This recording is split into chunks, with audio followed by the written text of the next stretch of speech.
안녕하세요. 너랑나랑 이서원입니다. 안녕하세요. 이건우입니다. 선생님, 제가 갑자기 당뇨가 심해졌다 그래가지고, 네, 그래서 오지를 못하고, 지난 한 주일 못 찍었죠. 예, 네. 그래서 선생님 12년 전에, 12년 전에 저희 고려사이버대학교에서 대담한 거 제가 나비 넥타이도 이쁘게 맸더라고요. 그래서 선생님 여름 반팔 입으시고 그 영상을 찍어서 선생님도 뭐 들으셨죠? 이렇게 들었는데 네. 모양은 안 보여서 내가 네네. 여름 옷을 입었으니까 여름이었겠구나. 네. 그래서 격세지감이라고 할까요? 12년 전에나 12년이면 뭐 띠동갑 나이이기도 한데 12년이 긴 기간 아닙니까? 10년이면 강산도 변한다는데 선생님 변한 것과 변하지 않는 것 이렇게 한번 여쭤볼까요? 변한 거는 세월이 그만큼 갔으니까 우리 둘이 얼굴이 많이 변했을 것 같아. 예. 모르긴 해도 네. 나는 안 보이니까 뭐 젊은이들 그건 잘 모르겠고 말소리를 들으니까 확실히 그때하고 지금하고 달라요. 예. 그게 뭐가 다르냐면 말소리가 조금 느린 것 같아. 지금 속도가 그때는 빠르고 네. 그 다음에는 뚜렷하지 못해. 네. 내가 들어도 아하. 이게 왜 뚜렷하지 못한가 생각하니까 소리가 이렇게 똑바로 나가는 게 아니라 뭐라고 표현할까? 이렇게 퍼진다는 표현을 할까? 네네. 네, 마이크 소리 들으면 네. 왕왕거리면서 이렇게 좀 퍼지잖아요. 그렇죠. 네. 그런 느낌이 좀 들어요.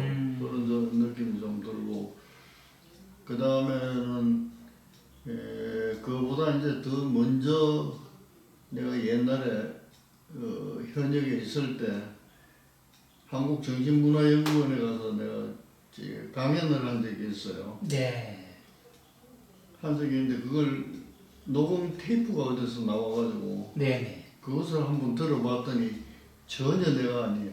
그때는 12년 전보다 더 이전. 더 이전이에요. 네. 그게 뭐가 다르냐 하면 속도가 엄청 빨라요. 말하는 속도가. 네네네. 말하는 속도가 지금보다는 막 배속이 빠르고 네네. 그 다음에 소리가 이렇게 퍼지지 않고 카랑카랑해. 네네네. 카랑카랑하고. 네. 그게 12년 전은 그거하고 지금하고 중간이네요. 네. 네. 그러니까 카랑카랑하다가 또렷하다가 지금 좀 퍼져 있는. 그렇지. 네. 아주 녹음실로 얘기하면 방음이 잘 된 곳에서 쫙 나오는 게 정신문화원에서 하시던 말씀이고 그 다음에 비교적 괜찮은 녹음실에서 하던 게 12년 전이고 지금은 야외에서 얘기하듯이 소리가 좀 퍼지는 듯한 느낌이 든다. 그것은 어떻게 보면 노화라고 할까요? 자연스럽게 나타나는 목소리의 노화라고 해야 될까요? 에너지 기운이 그냥 쭉 뻗어나가는 맑게 뻗어나가는 그때라. 그런데 신기한 거는 네. 내가 들으면서 뭘 생각했냐면 그때 무슨 소리를 했을까? 네. 그런데 그때도 그럼에도 불구하고라는 말을 선생님의 인생 철학. 그럼에도 불구하고. 야 그때부터 썼구나.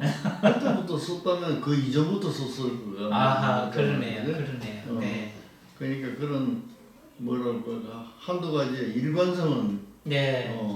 그때는 지금은 물론 뭐 사례를 드는 거는 조금씩 다를지 몰라도 그럼에도 불구하고라는 말은 내가 참 즐겨서 쓴 것 같아요. 그럼에도 불구하고 야금야금 선생님의 아주 2대 명언 중에 또 하나 아니겠습니까? 선생님 이 말씀 해주시니까 그때는 말 속도가 굉장히 빠르다가 지금은 천천히 이렇게 말씀해 주시는 게 저한테는 굉장히 또 다른 호기심을 불러일으키는 이야기인데요. 말 속도가 빠르다가 늦어졌다는 건 어떤 의미일까? 그런 생각을 해보면 여러 가지 해석이 가능할 것 같은데요.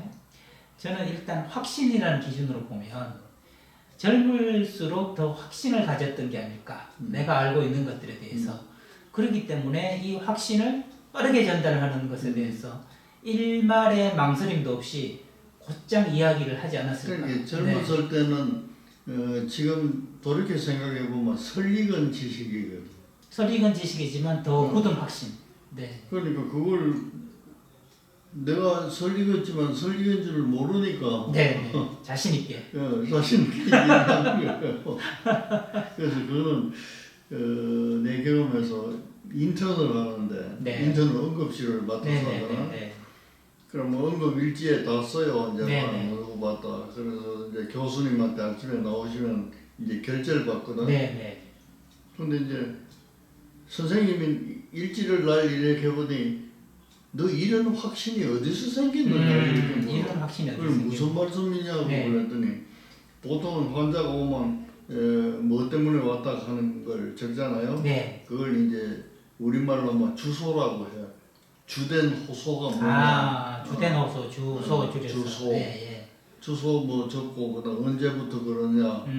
그다음에 이 증상이 어떻게 변화됐는가. 네. 또 이게 일어날 때 세팅이 어땠는가. 네. 대체로 이 네 가지 물으면 기본적으로 묻는 거예요. 예. 그러고 나서 내가 진단을 내려. 네. 뭐라고 진단을 내리고 요 진단에 합당한 치료를 했다 하는 것을 그 기록을 하는 거거든. 네.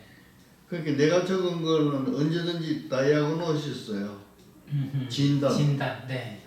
선생님은 그걸 지적하신 거예요. 너는 무슨 확신을 가지고 이 진단을 네. 그 환자가 호소하는 거 들어보면 그거 뭐 교과서에 나와 있는데 그거 왜 못합니까? 이러지. 그 선생님 말씀이 너 참 용감하다. 용감하다. 네. 그래서 내가 경험을 자꾸 하면서 깨우친 게 뭐냐 하면은 내가 정년 퇴임할 때쯤 가서는 진단을 내리지 못하겠어. 야. 교과서에 있는 대로. 네. 이것도 되고 저것도 되고 뭐 이러니까 네.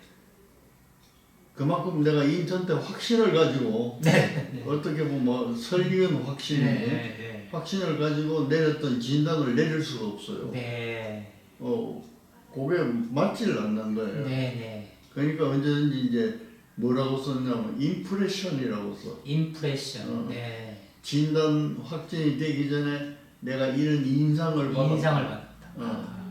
그러니까 그거보다는 좀 겸손한. 네. 그죠? 무엇이다가 아니라 이지가 아니라 임프레션. 이거 같이 보인다. 그런 뜻이에요. 선생님 말씀 들어보면 설익은과 농익은의 차이가 있다.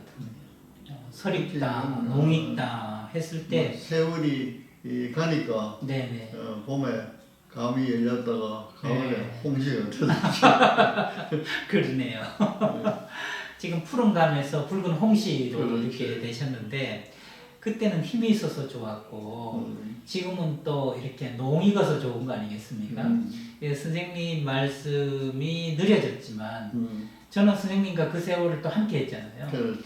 세월이 갈수록 저는 좋더라고요.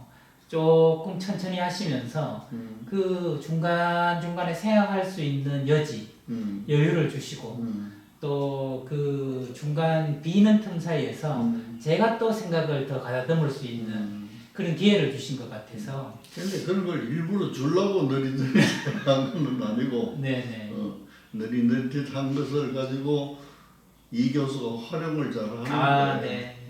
선생님 또 그 활용론이야말로 제가 거듭 말씀드리지만 정말 선생님이 가지고 있는 사상이라면 사상 중에 사람은 참으로 평생 동안 잘 변하지 않기 때문에 그 사람이 가지고 있는 것들을 바꾸려고 애쓰기보다는 가지고 있는 것들을 긍정적으로 잘 활용하는 데 애써야 된다.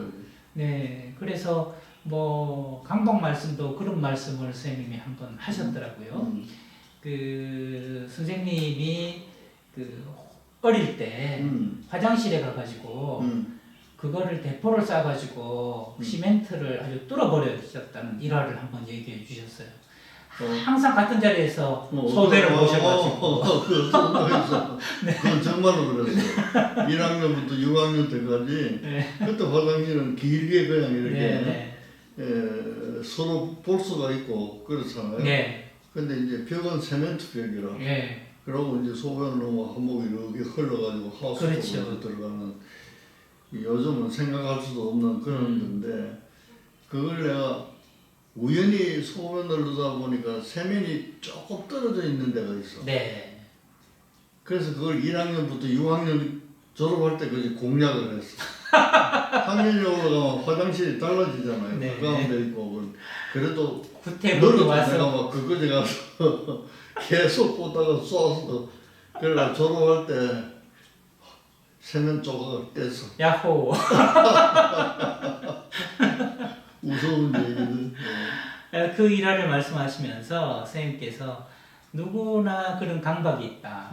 강박이 있는데 나는 뭘 하나 시작하면 그렇게 집요하게 그걸 하는 것을 계속해서 40년 가까이 히말라야를 한 걸로 나는 활용했다. 계속해서 무엇을 시작하면 끝까지 가는 걸로 활용을 했다. 그러니까 그런 집요한 강박을 없애려고 노력한 게 아니라 잘 생산적으로 활용했더니 나에게도 이득이 되고 남한테도 이득이 되는 세상이 보탬이 되는 그렇게 됐다. 저는 그 예화를 듣고 이것이야말로 선생님의 활용론이다. 그런 생각이 들었거든요. 지금 활용 말씀을 하시니까 그게 저는 참 그러니까 쉽게 얘기하면 네. 내가 갖고 있는 장점을 활용한 단점이든지 장점이든지 활용할 생각을 하셔야지. 그러니까요. 그걸 가지고 시비를 해서 고치겠다고 하는 거는 이거는 굉장히 힘이 들어요. 네. 고칠 수 없는 것은 아니지만은 시간이 너무 오래 걸리는 거예요. 맞습니다.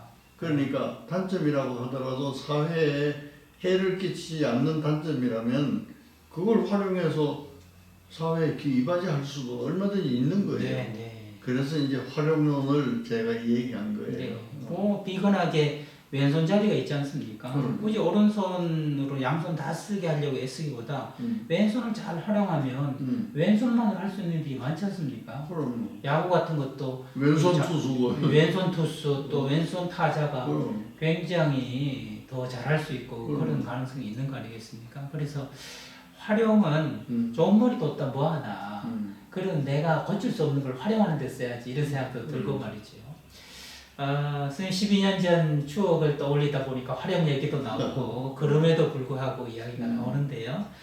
그래서 아까 변하는 것과 변하지 않는 것에 있어서는 그럼에도 불구하고 뭐라도 좀 하자는 말씀이 12년 전이나 지금이나 여전하시고 활용론도 여전하시다. 그런 필름이 있으면 종종 한번 올려줘서 괜찮아요. 그러게요. 저도 보니까 이거는 우리가 부득이해서 네네. 폰을 때우느라고 네. 올렸지만은 내가 가만히 생각하니까 보시는 분들도 네. 세월이 저렇게 흐르는구나.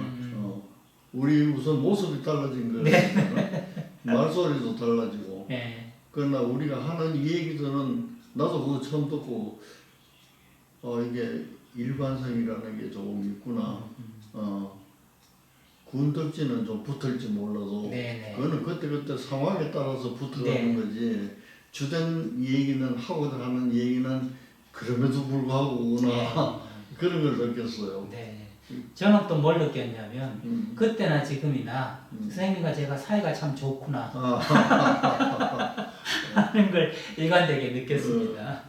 선생님이 이제 그때를 돌이켜보면서 사실 목소리도 나이가 들지 않습니까? 목소리 속도도 또 나이가 들면서 느려지고요. 그러면 이거는 사실 귀로 들으면 우리가 바로 확인이 가능한 거잖아요. 근데 저는 이 질문을 드리고 싶어요. 내 마음이 나이가 드는구나. 마음이 늙는구나. 몸이 늙는구나 하는 것은 뭐 오감각으로 바로 이렇게 확인할 수 있지만 마음이 나이가 드는구나 하는 거는 어떤 순간에 우리가 보통 느끼게 될까요? 그거는 이제 자기가 반성하고자 하거나 반성. 그러니까 과거를 돌아보게 된다는 말씀이죠. 네. 그런 어떤 계기가 되면은 그 계기가 돼가지고 그 계기가 돼서 네. 고일이 계기가 돼서. 그렇지. 고일이 계기가 돼서 그렇게 전개되지 않을까 이런 생각이. 네. 갑자기 어떤 일을 겪었는데 내가 왜 이랬을까 하는 생각이 주마등처럼 스치고 지나가면서 그 일뿐 아니라 살아왔던 것들이 쭉 파노라마처럼 펼쳐질 때 그걸 이제 항상 그렇게 우리가 필름 돌리듯이 지나가는 건 아니거든. 그렇죠. 살아보면 알겠지만 문득 그런 생각이 드는 거예요. 문득. 우리들이 지금 대화를 하고 있지만 무슨 질문이 나올지 모르지만 나오면 문득 그 생각이 올라오는 거예요. 그거는 그만큼 우리 마음속에 간직하고 있었다는 뜻인 거예요. 네. 좋든 나쁘든 간에. 젊을 때는 뭐 바빠가지고 그렇죠. 이 안에 간직하고 있는지조차 그걸 모르고 모르고 그냥 막 바쁜 일만 처리하느라고 살았는데 어느 날 이 속에 간직하고 있던 그것이 문득 떠오를 때 그렇죠. 그리고 거기에 후회가 또 따르고 반성이 따르고 이럴 때 마음도 이제 나이가 드는 단계로 접어들었나 보다 하고 생각을 하게 되는군요. 선생님 같은 경우는 그런 일이 기억나십니까? 어느 날 문득 과거 이런 일이 떠올랐다 이런 것들이 있죠. 네. 그 다른 사람들은 나보고 뭐 늘 긍정적이다 이런 표현을 하는데 외로울 때도 있고 예. 우울감이 올 때도 있고 그래요. 근데 그거는 지금부터 우울하다 이래서 느끼는 게 아니라 이렇게 얘기하다가도 갑자기 가슴이 쏴 하고 네. 엄습하는 거예요 이게. 네. 엄습하고 옹습한다. 네. 그래 내가 생각도 못했는데 그런 게 올라온단 말이에요. 그러면 이건 우리 진행을 해야 되겠고 네네. 이게 여기에 매몰됐다가는 아무것도 안 되잖아요. 네. 그러니까 그럼에도 불구하고 이 영상을 잘 찍어놓고 네. 그 다음에 왜 우울해졌을까. 근데 이제 우울하다는 얘기를 하니까 보통 그 나이 젊은 그 교과서에서 나와 있어요. 다 외롭고 말이지 고독하고 네. 뭐 그런 게 다 나와 있는데 내가 젊을 때 가르칠 때는 이 고독과 외로움이라는 게 그냥 지 혼자 있어서 느끼는 그런 감정인가? 그런 정도밖에 생각 안 했는데 정말로 나이 들어서 고독하고 외로운 것이 엄습할 때 내가 설명할 수가 없어요. 뭐라고 설명할 수 없는. 좀 더 이제 시간이 많아가지고 같이 앉아서 주고받고 이러면서 하면 내가 그 고독을 될 수 있는 대로 가깝게 내가 설명할 수는 있겠는데 지금 이 짧은 시간에는 설명할 수가 없어요. 그러네요. 근데 한 가지 예를 들면 나하고 이제 나보다 연세가 많은 이제 선배님인데 거기에 내가 이제 메일을 자주 왔다 갔다 해요. 옛날 얘기를 가지고 같이 같은 공간에서 교수를 했으니까. 그럼 그때 생각을 해서 이런 얘기 저런 얘기 하면 답장도 잘 주시고 그때 또 자기 생각도 하고 이래서 재밌어요. 그런데 내가 어떤 질문을 하나 했는데 답이 없는 거예요. 근데 이제 내가 맨날 얘기하듯이 먼저 내부터 생각해봐. 그럼 내가 생각해서 이 질문이 선생님한테 뭐 마음 상하도록 한 질문은 아닌가. 그럴 수 있겠네요. 그러니까 내가 끄집어내서 다시 읽어보니까 그건 평범한 질문이야. 이게 가지고 상할 일은 없다. 그런데 왜 안 하실까? 하루 이틀 내가 참아봐서 그래도 상당 기간이 답이 없으셔요. 답이 없는 거예요. 이건 필시 내가 문제가 있다 이 생각을. 연세가 많은 분이라서. 이게 무슨 병고가 생겼나. 그래서 오늘 아침에 이제 전화를 해봐서 해봤더니 우울해서 꼼꼼장을 뭐 메일을 쓰기도 그렇다는 거예요. 야 만사가 귀찮아지는 만사가 귀찮아지는 거예요. 그건 이제 두 가지 때문에 그래요. 우울한 감정이 엄습하는 것도 엄습하는 거지만은 연세 때문에 오는 기력이 떨어지는 거예요. 두 가지가. 마음과 몸에서 다. 그렇지. 기력만 안 떨어지면 우울하더라도 우울한 감정을 표현해요. 그런데 기력마저 떨어져 버리면 우울감을 느끼더라도 이걸 표현을 못하는 거예요. 표현을. 그래서 이제 오후부터는 또 답장 충실히 하겠다고 왔어. 또 이 주기를 벗어나셨네요. 그렇죠? 주기를 이제 벗어나려고 하는. 벗어나시려고 오늘부터 쓰겠다. 그게 내가 좀 전화를 잘했다 이 생각을. 내가 혼자 생각해서 오해해서 혼자 내가 질문을 잘못해서 삐쳤나. 선생님이 괜히 우울이 올 뻔했습니다. 그러니까 지금 연세 드셔 보시니까 이게 옹습하는 우울이라는 것은 어떤 상황적 우울이 아니라 문득 어떤 근원적인 우울처럼 나도 설명할 수 없는 그런 느낌이 나이 드니까 살면서 한 번도 못 느껴봤던 그런 것들이 문득 떠오를 때가 있다. 그런데 그 문득 올라오는 그 우울이 네. 지속적으로 가면은 그게 우울증이 되는 거예요. 네. 그게 노년 우울증이 이제 되겠군요. 교과서에 보면 그런 우울감이 한 3개월 이상 넘어가면 네. 우울증이라고 진단해서 좋다 그렇게 된 거예요. 네. 그러니까 나는 아직 이제 온소 뱉다가 나가고 네. 이러니까 아직 우울증이라고 붙이기에는 좀 그렇지만은 우울증이 될 가능성은 굉장히 많아요. 그렇죠. 제가 한 번은 머리가 며칠 아파가지고 그 내과에 갔습니다. 가서 머리가 아파서 왔다. 그랬더니 그분이 명의셨는데 머리가 얼마나 아팠느냐. 그래서 며칠 동안 아팠다. 그러니까 내일 아팠느냐? 아니다. 하루 아프다가 한 사흘 뒤에 아프다고 며칠 아팠다. 그랬더니 나도 그렇게 머리가 아프다. 그런 말이 이게 참 어리석은 거. 내가 아프니까 너가 아픈 것도 뭐. 네. 아니, 그러면서 하시는 말씀이 머리가 아파서 병원에 오려면 지속적으로 아파야 된다는 거죠. 네, 이게 중간중간 이런 간헐적인 거는 이게 아픈 거라고 보기 어렵다. 우울증도 계속 지속돼야 우울증인 거지. 중간 뭐 이렇게 되는 거는 우울증 갈 소지는 있지만 이게 우울증이라고 보기는 어려운 거 아니겠습니까? 근데 선생님 저는 참 부럽네요. 네. 그러면서 또 다행이다 싶기도 하고요. 그럼에도 불구하고 정신을 평생 가지고 오셨으니. 근데 이제 나도 그런 우울감이 조금 지속될 때는 네. 어떤 걱정이 됐냐면 야 이거 생각도 기력이 있어야 기력이 신체적으로 기력이 떨어져 버리면 네네네. 늪에 빠진 거나 같아요. 이거. 그러네요. 생각보다는 그건 너무 힘들어요. 네네네. 그래서 이거 신체적으로 기력이 떨어지지 않을 정도의 무슨 방법은 택해야 되겠다. 그런 그 생각을 해가지고 요즘 하고 계시네요. 식사 같은 거는 내가 고르게 하니까 그거 가지고도 기력이 떨어진단 말이에요. 그렇죠. 먹는 것. 그래서 이제 뭐 주치인 이제 딸에게 물어보고 네. 따님도 뭐 의사십니까? 무슨 주사인지 모르지만 한 주일에 한 개 정도 하고 그럼 네. 기력이 조금 회복이 돼. 그래서 나는 같은 의사지만은 네. 그게 무슨 성분인지 뭔지 물어보질 않아요. 네, 딸을 믿고. 그것을 알면은 사람이 또 강박적으로 돼. 노인이 되면 걱정이 많아져가지고 네네네.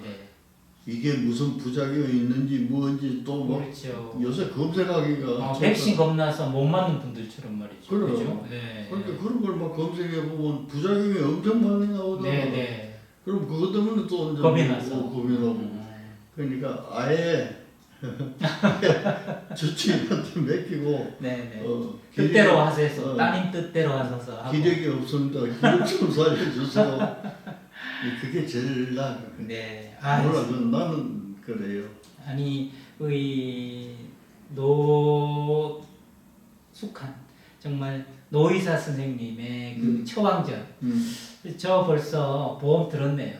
나중에 잘 먹고 좀 힘들면 영양주사라도 좀 이렇게 뭐 기력 보충하는 건 또 보충하면서 그렇게 우울이 올 때를 대비해가지고 기력은 그래도 남겨두는 그걸 제 마음속에 오늘 또 간직하게 됐습니다. 아마 이것을 보는 분들도 그거 진짜 맞는 이야기다 하고 댓글로 올려주시지 않을까 그런 생각이 듭니다. 오늘은 여러분들과 함께 12년 전에 우리 선생님이 12년 젊으셨을 때 정말 카랑카랑한 목소리로 함께 나눴던 대담 그걸 회고하면서 선생님한테 이런저런 말씀 여쭤봤고요. 여러분들도 우리 다 뭐 12년, 24년 계속 나이 드는 거 아니겠습니까? 나이 들면서 선생님이 오늘 말씀하셨던 문득 우울해질 때 그때를 대비해서라도 기력을 이렇게 보충하고 유지하는 게 중요하다. 그런 깨알 지혜도 배우게 된 것 같습니다. 선생님 또 12년 뒤에도 또 이런 말씀 여쭤볼게요. 그래. 12년 뒤에도 선생님께 여쭤보고 기록이 남으니까 똑같은 그렇죠. 그때도 또 그럼에도 불구하고 하실지 또 다른 말씀 하실지 기대되고요. 오늘 첫 번째 영상은 여기서 마무리하도록 하겠습니다. 저는 지금까지 나랑나랑의 이서원이었습니다. 다음 시간에 뵙겠습니다.